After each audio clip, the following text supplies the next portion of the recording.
Coming up next on the front desk, new JW Marriott coming to Detroit. An update on the U.S. hotel job market. How New York City's migrant crisis turns into business for hotels.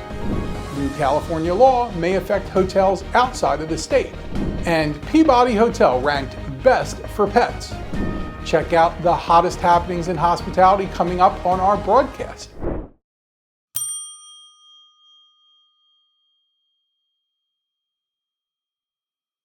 Hello, and welcome to the Front Desk Show on HotelStaff.tv. This is your go-to weekly broadcast for the latest news, insights, and trends in the hospitality industry, both domestically and internationally.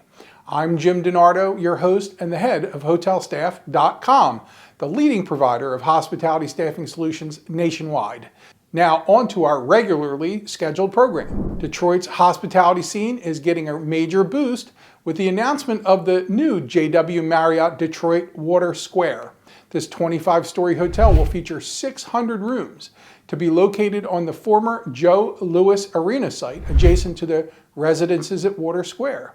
The new JW Marriott will be directly connected to the Huntington Place Convention Center via a sky bridge, making it an ideal spot for visitors attending large conventions. With 50,000 square feet of meeting spaces, restaurants, a lobby bar, and a market, it's set to be a significant addition to the city. Expected to open in early 2027, just in time for the men's NCAA Final Four tournament, the hotel aims to be an economic catalyst for Detroit, potentially generating over $100 million in new spending annually. This project is backed by a significant investment from various stakeholders, including the union labor life insurance company, Ulico, and is expected to create numerous jobs, bolstering the economy. Next, an update on the current state of the U.S. hotel job market. U.S. hotels added 700 jobs in June, but the industry still struggles with workforce shortages, making it hard to fill open positions.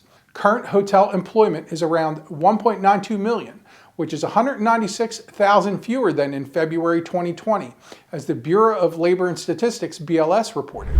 Despite rising wages and improved benefits, the hotel sector remains behind in hiring.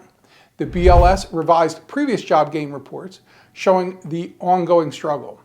AHLA interim president and CEO Kevin Carey highlights the need for more workers to meet high travel demand.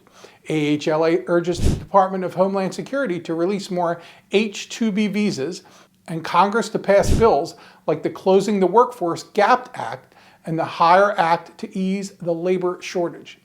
The AHLA Foundation supports workforce development with initiatives like the No Room for Trafficking Survivor Fund and the Empowering Youth Program, aiming to grow and retain hotel industry talent. New York City is spending over $1 billion in taxpayer funds to convert hotels into migrant shelters. Of the 193 shelters, 153 are hotels, motels, or inns, housing 65,300 individuals.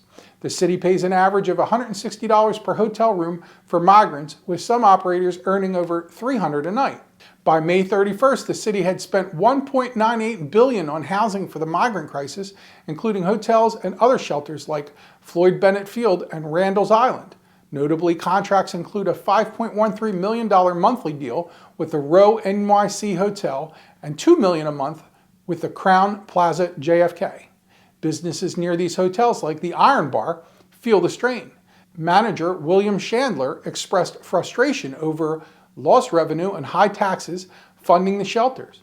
Councilwoman Joanne Ariola criticized using hotels for migrants, saying it drains the city's economy. The hotel industry benefiting from these contracts saw a surge in new rooms before the pandemic. Former Mayor Bill de Blasio had initially supported hotels during the pandemic by housing the homeless. The city's extended contract with the Hotel Association of New York City is now worth $1.23 billion, up $275 million for migrant housing. HANYC President Vijay Dandapani emphasizes the industry's commitment to supporting the city's needs. A new law is set to affect you at your hotel. Listen to our next story to be prepared. California's new law is targeting hidden fees at hotels, vacation rentals, event ticket sellers, and food delivery services took effect on July 1st. These laws are expected to influence similar legislation nationwide. During the 2024 HSMAI Commercial Strategy Conference, Greg Duff from Foster Gar VPC explained the impact of these laws. The unfair competition law mandates full disclosure of mandatory fees during booking, while the Consumers Legal Remedies Act prohibits deceptive practices in consumer transactions. This means that if Californians book your property, even if it's outside California, you must comply. Hotels must disclose all mandatory fees up front, including resort fees, service charges, and gratuities. Separate terms and conditions may be needed for different types of transactions. Properties have a 30-day notice period to adjust if a consumer claims a violation. Minnesota is set to implement a similar law in 2025, and the Federal Trade Commission is working on a national proposal. These regulations stem from the FTC's 2012 action against drip pricing and the 2021 settlement with Marriott International, emphasizing transparency in total pricing. Lastly on our program, a Memphis hotel is crowned #1 for pets. The Peabody Hotel in Memphis has been named the best pet-friendly hotel for the second consecutive year, and the Central Station Hotel has secured its 7th spot, according to USA Today's 10 Best online poll. The Peabody is renowned for its resident mallard ducks, which spend their days in the lobby fountain. The hotel also welcomes dogs provided they're leashed or in a carrier in public areas. Guests must make advance reservations, present pet shot records, and pay a $100 non-refundable pet fee. Memphis is recognized as a family and pet-friendly destination. It's home to Central Station Memphis, known for its rich musical heritage.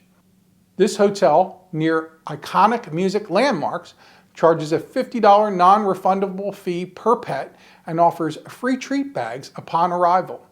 These 2 downtown Memphis hotels are top rated for pet friendliness, so pet owners can travel confidently, knowing their furry friends will enjoy their stay too. That's a wrap for this episode of the Front Desk Show on hotelsstaff.tv. Keep up with essential news by subscribing to our channel and following us on LinkedIn for the latest updates, stories, and more. I'm Jim DiNardo, and I'll catch you next week.